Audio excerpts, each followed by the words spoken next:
StrayAllDay.com. You're now tuned into the show where you learn the discipline to show up day after day, to do the work, the confidence to put yourself out there boldly and authentically, and the mental toughness to continue showing up, doing the work, putting yourself out there, even when the success you've expected to achieve has yet to be achieved. And on top of all this, you get a huge dose of personal initiative. That is the go-getter energy that moves any one of us, including yourself, to go and make things happen instead of waiting for things to happen. And then we put all this together into a series of frameworks, approaches, insights, strategies, and techniques all underneath the umbrella of one unifying philosophy that is called Work on Your Game. My name is Dre Baldwin, also known as Dre All Day, and welcome to the show. And today's topic is part 3 of our ongoing, what will be 5-part series on how to build relationships in business. Before we get started, I remind you of 2 things. First of all, my daily motivation and Monday motivation messages, guaranteed to have you focused, sharp, and on point to start your day, your week, respectively. All you got to do to receive these is be a member of my texting community, which is free to join. Text me at my number 305-384-6894. Once we reactivate, start sending those messages, you'll be getting them straight to your phone. Secondly, Work on Your Game University. This is the place where I do my coaching. This is the place where you can have me as your direct coach. You can tell people, hey, my coach is Dre Baldwin. He's the one who's helping me with my personal life stuff, person who's helping me with my professional and business stuff. Go to workonyourgameuniversity.com. The link is down below in the description wherever you are consuming this. Now, with that out of the way, let's pick up where we left off here, which is point number 7. Our topic, once again, is how to build relationships in business. If you haven't heard the introduction, just make sure you go back and listen to the first episode in this series, which was 2 episodes ago. Point number 7, show face. You want to build relationships in business, you must show face. One reason that relationships fade on a simple level is because people simply stop interacting with each other. So show face means, on one level, it means, the technical way people use the term means you need to actually physically show up in a place so where people can see your face. That's what show face means. In the world that we live in today, however, you can show face by sending a text message or making a phone call to someone. I would suggest you go with something that at least uses your voice, whether it be a voice message or a phone call or a FaceTime call. I would put text messaging and DMs and emails, I will put them underneath this line. Above the line, I will put anything that involves your direct voice, whether it's a voice message or a voice call, or it shows your face like FaceTime or literally seeing a person in person. Relationships fade when these things aren't happening. When you are not staying in contact with a person, relationships fade. You will no longer be as, let's say, for example, you may no longer be as close with your college friends, depending on how long ago you went to college, as you were back then. Why? Because you don't see them every day the way you did in college. If you've been out of college for 10 years or more, you remember being in college and your college friends, you would see them every single day. But now that you're not in college anymore, and neither are they, you probably don't see them every single day. Doesn't mean the relationship's not there, but you don't see them as often. So many people who you saw every day in college, you were cool with then, but as soon as they're not around anymore, they're out of sight, out of mind, as are you for them. Now, some of your college friends you may have stayed in touch with, but most of them you didn't. Think about it. If there was a college reunion right now, most of the people you would see there, you'd be like, damn, I forgot this person existed. Haven't seen them in 20 years. But the people who you stay in touch with, which is a much smaller group, those people you still know. But everybody else, the relationship faded simply by lack of proximity and lack of contact. Is this true? Of course it is.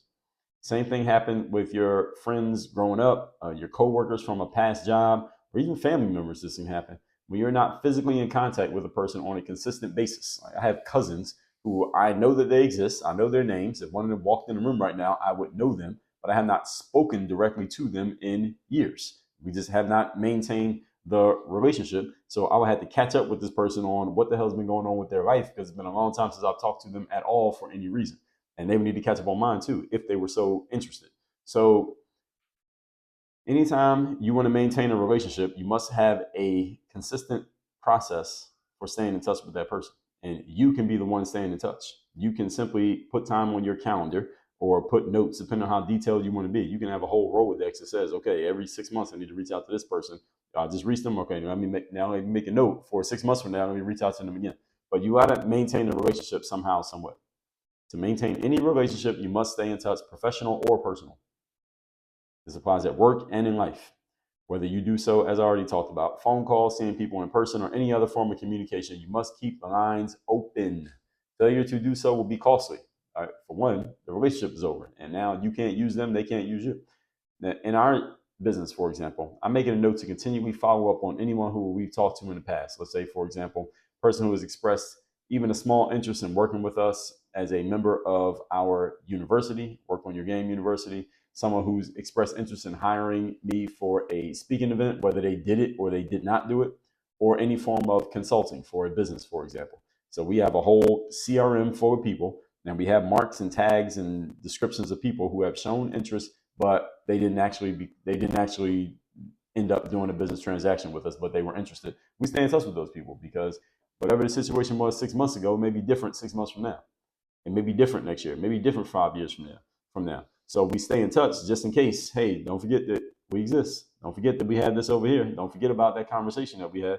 That's a way of just keeping ourselves top of mind with that person, or at least close to the top of mind. So if and when they are ready to make a move, if that ever happens, they'll be thinking of us because we stayed in touch. So you got to be doing this. For someone who has come to one of our, let's say, online sales funnels, we have consistent follow-up that we do through email. We stay in touch. And when it comes to people, again, if someone I want to stay in touch with business-wise, I make sure to stay in touch with them. And I continue to follow up to maintain the relationship, to make sure that they don't forget me and that I don't forget them. So I'll give you an example of someone who failed to do this and it cost them. So I remember I joined a coaching program a couple of years ago. And when was this? I'm trying to think. It was either a year and a half ago or 2.5 years ago. I can't remember, but I remember it was early in the year.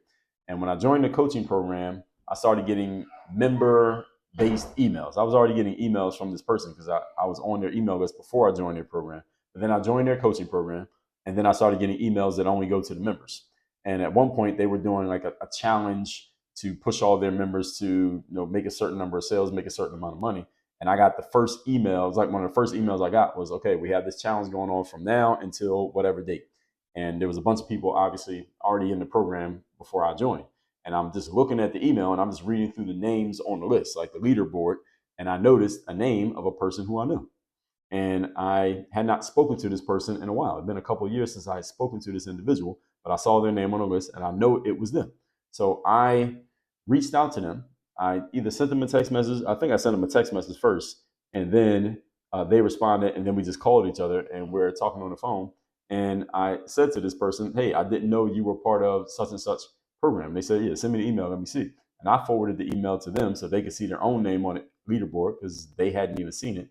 And they said, "Well, yeah, you should." I said, "Are you in this program?" And they said, "Yeah, I'm in the program. You should join the program. It's a great program." And I said to them, "I'm already in the program." And they were like, "Damn." Because the program has a very nice referral fee because this program was not cheap. So when you join this program, there's a nice size referral fee for any person who you refer who joins the program based on your word.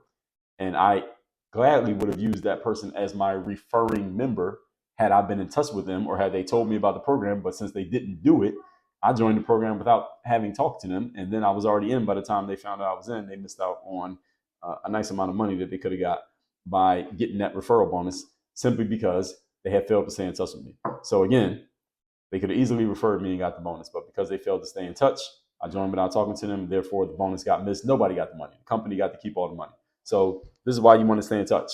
Right? You want to stay in touch because you never know how something that you're doing is something that you're working on, or someone who you know might need something that you have going on. But if you're not staying in touch with your people, they may go do it without you, and nobody benefits. As a matter of fact, I was talking to a colleague of mine just today, and they were telling me about some software that they signed up for that I am a user of, and I have an affiliate link for that I would get paid for if they joined using my link. And then they mentioned in the conversation today, "Oh, I just joined such and such," and I'm like, "Oh, you should have told me. I would have gave you my link." So, and this is a person who I talk to on a regular basis, but I didn't know they were signing up for anything, so I had no reason to bring this up. So, there's another example. Moving on to point number 8.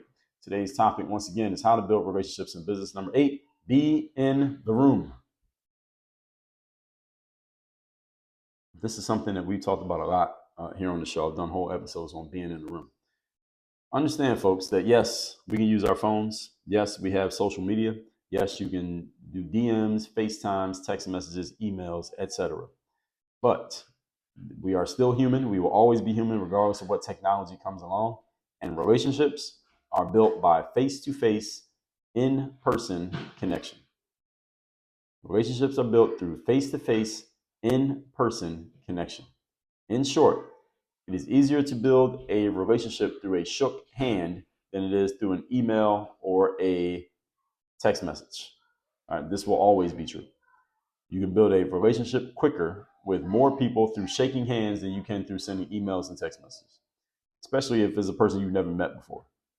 This is the reason why I go to conferences and events in person. The reason I go to these things is I go there to meet people. I go there to reestablish connections with people who I already know, to see them again in person, because otherwise I might not see them all year besides this one time. And I go there to build relationships because I can build a relationship very quickly in person that would take a lot more time if we were just texting or emailing. See, you can't do this via virtual communication. It's not that you can't meet people online. I've met plenty of people online. But at some point, an online relationships must manifest itself into a physical interaction. It must manifest into a physical interaction.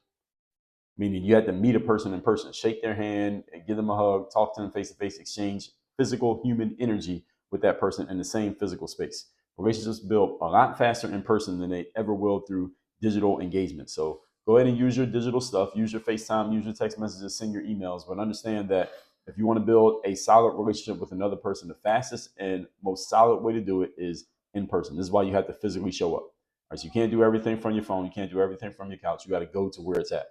Go to events, go to conferences, be in the room, be in the lobby, hang out, shake hands, look people in the eye. Don't be staring at your phone. I talked about this and done whole episodes on this exact subject, that you got to go to where the relationships get built. And that means being in the room wherever the people are.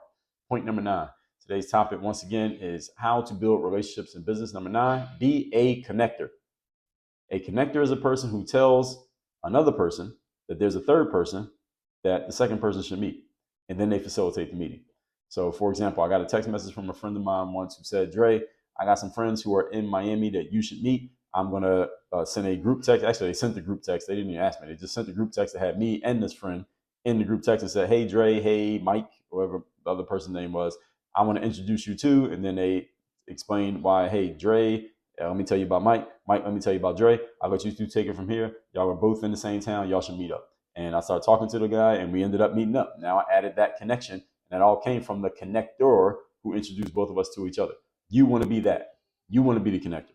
So you want to be the type of person who can be talking to person one, and then you know person number two, the person number one doesn't know, and you think the two of them should meet. You facilitate that connection and let them build a relationship. All right, that's what a connector does.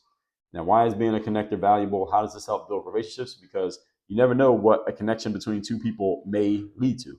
You might introduce two people who end up marrying each other. They might end up doing business together. They might end up at least doing a transaction. Maybe they end up starting a business together. You never know where it could lead because, any of you who knows anything about the business world and networking, you know that oftentimes the connection that you utilize to get your next opportunity is not often someone that you know very well, but it might be someone you know very lightly. So you know person number one, they know person number two, and person number two knows person number three. You barely know person number three, but because of the right connection to person number three, that person is the plug to your next opportunity.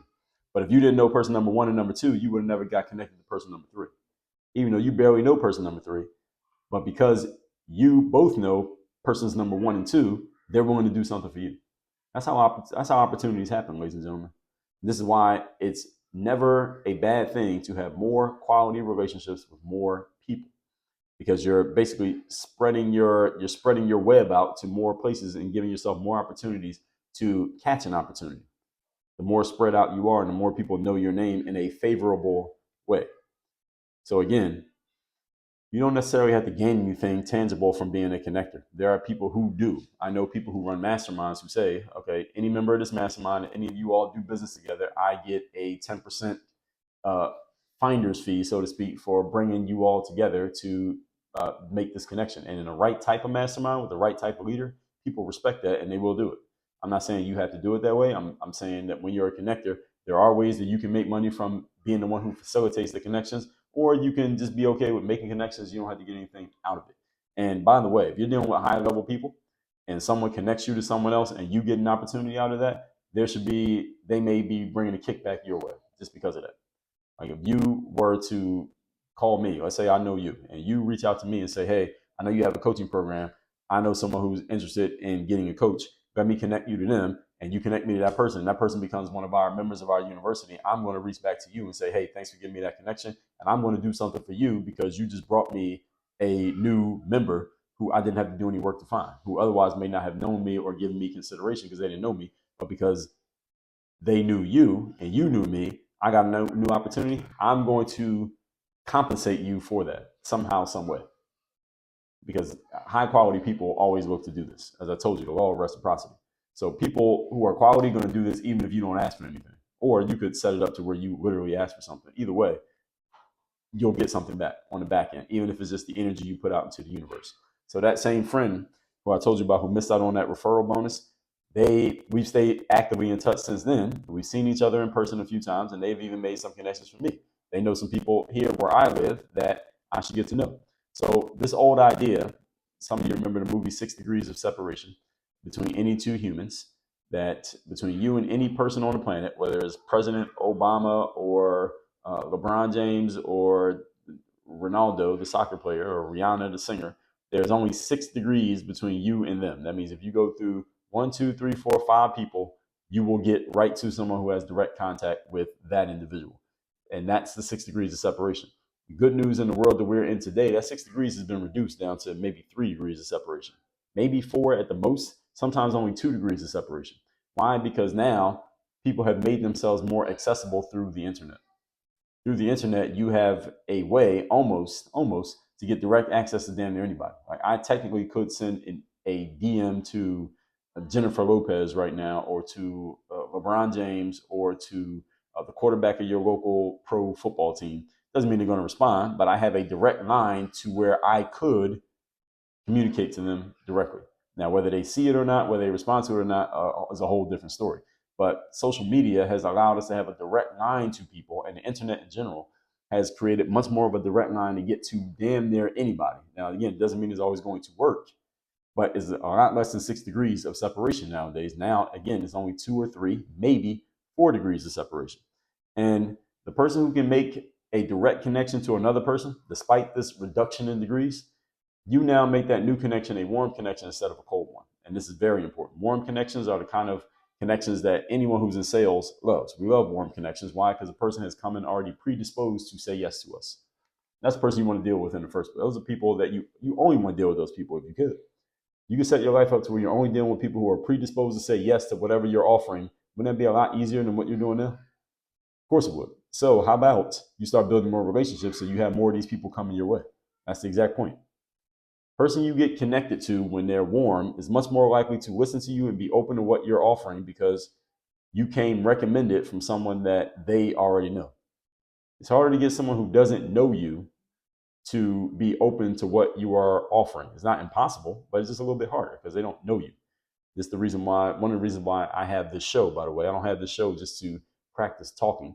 I have this show because if you listen to the show on a regular basis, you get a really good feel for me. You get a really good feel for my style, for my story, for my background, for what I'm about, what I care about, what I don't care about, how I talk about things, and what I can possibly help you with. So if you listen to the show on a regular basis, and then you go to workonyourgameuniversity.com, you are already predisposed to be open to me because you already got a really good feel for what I'm about and who I am. Now, if you just heard of me off an Instagram ad 2 minutes ago, and then you come to have a conversation with me, well, now you got to learn a lot more about me before we take another step forward. So all of this stuff, you can set this up systematically and structurally to where people have a really good feel for what you are and what you're not, whether you as a person or you as a company, so that you don't have to go through all the ice breaking work when you first engage with another individual. You can have your material do that for you, whether it be a book, a website, a podcast, a YouTube video, whatever it is. Break the ice before they get to the conversation so that that work is already done. All that said, let's recap today's class, which is part 3 of our ongoing series on how to build relationships in business. Where are we at? Yes, part 3. Number 7, show face. One reason relationships fade is because people just don't see each other. They're not in contact. They're not in proximity. Now, showing face doesn't necessarily mean in person. In person is the best, but you also can simply FaceTime people, get on phone calls. I suggest voice. Anything that involves voice you want to do. Audio messages is acceptable as well. Nothing below that line, not just a text message or email, but something that involves your direct attention, like voice. Number 8, be in the room. Relationships are built by face-to-face, in-person connections. It's easy to build a relationship through a shook hand than it is through an email or a text message. So your best investing in going to where you can build in-person connections with people, not just digital ones. Number 9, be a connector. Connector is a person who says, hey, person number 2 and number 3, you two should know each other, even though you don't right now. I know both of you. I vouch for both of you. You two will meet. That is a connection. And you never know what can happen from that connection. And you are the one who facilitated it, which means you get value, or you have created value in the minds of both people because you introduced them to someone else that they didn't already know. So now you have this built equity in your relationship with both individuals at the same time. 2 birds, 1 stone. Tomorrow we'll go into the next phase of this series, which again is how we build relationships in business. If you want to work with me directly, have me as your direct coach to where you can start building the relationships that you can leverage to push your business and your life where it wants to go forward, go to workonyourgameuniversity.com. Work on your game. Dre, all